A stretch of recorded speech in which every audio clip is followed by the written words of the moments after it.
നമസ്കാരം. World charity മിഷന്റെ കഥകളുടെ ലോകം എന്ന പ്രോഗ്രാമിലേക്ക് ഏവർക്കും സ്വാഗതം. അമേരിക്ക 1950കളുടെ മധ്യം വിസ്കോൺസിൻ യൂണിവേഴ്സിറ്റിയുടെ ക്യാമ്പസിലൂടെ ഒരു പ്രണയം തളിരിടുന്നു. സിറിയയിൽ നിന്നെത്തിയ അബ്ദുൽ ഫത്താഹ് ജൻഡാലിയും അമേരിക്കക്കാരിയായ ജോവാൻ ഷിബിളും. മതവും ദേശവും അതിർത്തികൾ ഇട്ടപ്പോൾ അവരുടെ പ്രണയം വീട്ടുകാർക്ക് അംഗീകരിക്കാനായില്ല. പക്ഷേ വിധി മറ്റൊരു വഴിയിലൂടെ സഞ്ചരിക്കുകയായിരുന്നു. 1955 ഫെബ്രുവരി 24 സാൻ ഫ്രാൻസിസ്കോയിലെ ഒരാശുപത്രിയിൽ ജോവാൻ ഷീബിൾ ഒരു ആൺകുഞ്ഞിന് ജന്മം നൽകി. സ്വന്തം ചോരയിൽ പിറന്ന കുഞ്ഞിനെ ഒരു തവണ ഒന്ന് ഉമ്മ വയ്ക്കാൻ പോലും ആ അമ്മയ്ക്ക് കഴിഞ്ഞില്ല. വിവാഹം കഴിക്കാതെ ഉണ്ടായ ആ കുഞ്ഞിനെ ദത്തു നൽകുവാൻ അവർ നിർബന്ധിതരായി. പക്ഷേ ആ അമ്മയ്ക്ക് ഒരൊറ്റ വാശിയേ ഉണ്ടായിരുന്നുള്ളൂ. തൻ്റെ കുഞ്ഞിനെ വളർത്തുന്നത് വിദ്യാഭ്യാസവും സമ്പന്നവുമായ ഒരു കുടുംബമായിരിക്കണം. അവൻ ഉന്നതങ്ങളിലെത്തണം. പക്ഷേ വിധിയുടെ കളി വേറെയായിരുന്നു. വളർത്തച്ഛനായ പോൾ ജോബ്സിന്റെ ഗ്യാരേജായിരുന്നു അവന്റെ ആദ്യത്തെ സ്കൂൾ. മെഷീനുകളുടെയും ഇലക്ട്രോണിക്സുകളുടെയും ലോകത്തേക്ക് അച്ഛൻ മകനെ കൈപിടിച്ചു. കളിപ്പാട്ടങ്ങളെക്കാൾ അവന് പ്രിയം സ്ക്രൂ ഡ്രൈവറുകളും വയറുകളുമായിരുന്നു. സ്കൂളിലെ പാഠപുസ്തകങ്ങൾ അവനെ മടിപ്പിച്ചു. ക്ലാസ് മുറികളെക്കാൾ അവന് പ്രിയം തന്നേക്കാൾ മുതിർന്ന എഞ്ചിനീയറിംഗ് വിദ്യാർത്ഥികളോടൊപ്പം ഗൗരവമായ കാര്യങ്ങൾ സംസാരിക്കാനായിരുന്നു. കൗമാരത്തിൽ അവനെ തേടി ഒരു കൂട്ടുകാരനെത്തി, സ്ലീവ് ഓസ്നിയാക്. ഇലക്ട്രോണിക്സിൽ ആ രണ്ട് ഭ്രാന്തന്മാർ ഒന്നിച്ചു. അങ്ങനെ മാതാപിതാക്കൾക്ക് നൽകിയ വാക്ക് പാലിക്കാൻ അവനെ കോളേജിൽ ചേർത്തു.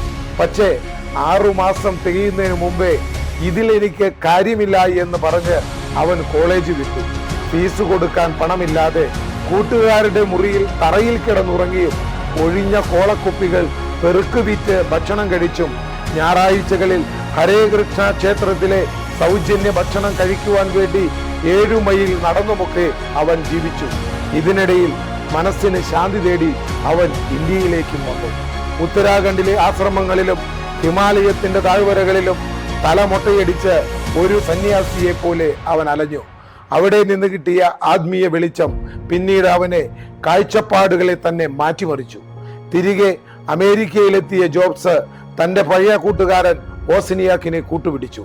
1976 ഏപ്രിൽ 1 ലോകം അവരെ വിഡ്ഢികളെന്ന് വിളിക്കുന്ന ദിവസം പോൾ ജോബ്സിന്റെ ആ പഴയ ഗ്യാരേജിൽ വെച്ച് ഒരു ചരിത്രം പിറന്നു. Apple computer incorporation.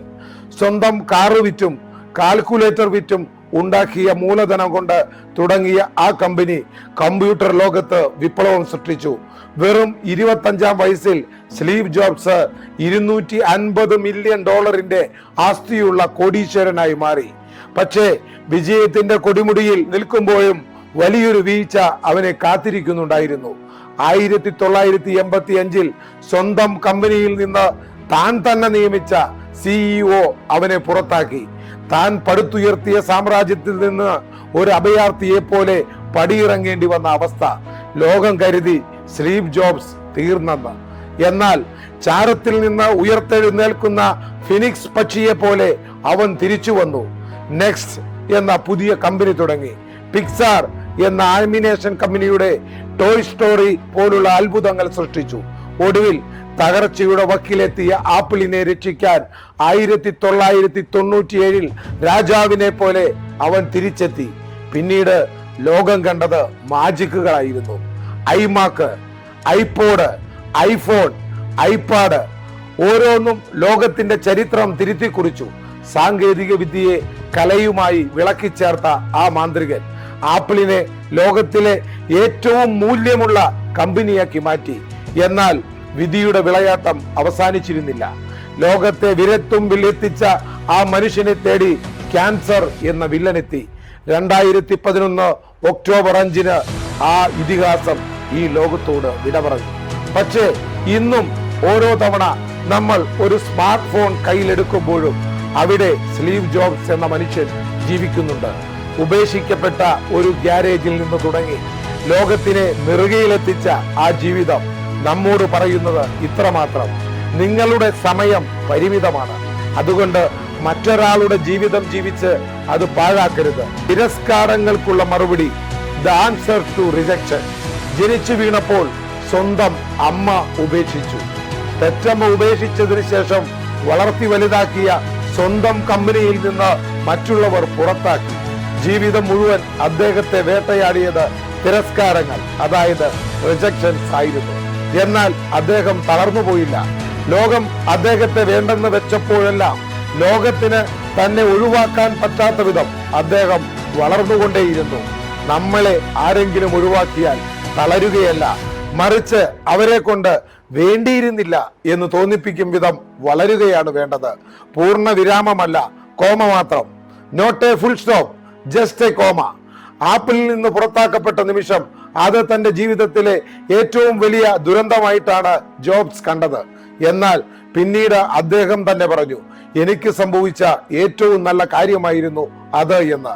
ആ പുറത്താക്കപ്പെടൽ ഇല്ലായിരുന്നു എങ്കിൽ പിക്സാർ ഉണ്ടാകുമായിരുന്നില്ല, ടോയ് സ്റ്റോറി ഉണ്ടാകുമായിരുന്നില്ല. ജീവിതത്തിന്റെ വലിയ തിരിച്ചടികൾ വരുമ്പോൾ ഓർക്കുക, ദൈവം നിങ്ങളുടെ കഥ അവസാനിപ്പിക്കുകയല്ല, അടുത്ത വലിയ അധ്യായത്തിന് വേണ്ടി ഒരുങ്ങാൻ നിങ്ങൾക്ക് സമയം തരികയാണ്. തുടക്കം എവിടെയുമാകാം. It doesn't matter where you start. ഒരു മെക്കാനിക്കിന്റെ മകനായി കോളേജ് പഠനം പാതി വഴിയിൽ ഉപേക്ഷിച്ച് ഒരു പഴയ ഗ്യാരേജിലാണ് അയാൾ തുടങ്ങിയത്. പണമോ പാരമ്പര്യമോ ഉന്നത ബിരുദമോ ഒന്നും സ്വപ്നങ്ങൾക്ക് അതിരുകളല്ല എന്ന് ആ ഗ്യാരേജ് നമ്മോട് പറയുന്നു. നിങ്ങൾ എവിടെ ജനിച്ചു, നിങ്ങളുടെ ഇപ്പോഴത്തെ അവസ്ഥ എന്താണ് എന്നതിലല്ല കാര്യം, നിങ്ങൾ എവിടെയെത്താൻ ആഗ്രഹിക്കുന്നു എന്നതിലാണ് കാര്യം. ഗ്യാരേജിൽ നിന്നും ലോകത്തിന്റെ നെറുകിലേക്ക് നടക്കുവാൻ മനസ്സുണ്ടെങ്കിൽ വഴി താനേ തെളിയും.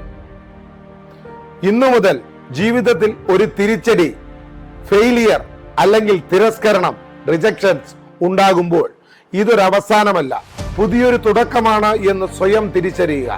ആ വീഴ്ചയിൽ നിന്ന് നിങ്ങൾ പഠിക്കാൻ കഴിയുന്ന ഒറ്റ കാര്യം, വൺ ലെസൺ, അത് കണ്ടെത്തുക. എന്നിട്ട് വീണ്ടും തുടങ്ങുക. നിങ്ങളുടെ ജീവിതം തകർച്ചയുടെ വക്കിലെത്തി എന്ന് കരുതി നിങ്ങൾ നിരാശയിലാണോ? നിങ്ങൾ മാനസികമായി തകർന്നിരിക്കുകയാണോ? ഇനി എങ്ങോട്ട് എന്നുള്ള ചിന്ത നിങ്ങളെ അലട്ടുകയാണോ? നിങ്ങൾക്ക് നല്ലൊരു കൗൺസിലിംഗ് ആവശ്യമാണെന്ന് തോന്നുന്നുണ്ടോ? നിങ്ങൾക്ക് വേൾഡ് ചാരിറ്റി മിഷനുമായി ബന്ധപ്പെടേണ്ട നമ്പർ ഞങ്ങൾ താഴെ കൊടുക്കുന്നു. അപ്പോ ഇനിയും ഇതുപോലുള്ള നല്ല നല്ല മോട്ടിവേഷൻ കഥകളുമായി വരാം. ഈ കഥകൾ നിങ്ങളുടെ ജീവിതത്തിൽ മാറ്റങ്ങൾ വരുത്തട്ടെ എന്ന് ആശംസിച്ചുകൊണ്ട് ഏവർക്കും വിജയാശംസകൾ നേർന്നുകൊണ്ടും നന്ദി.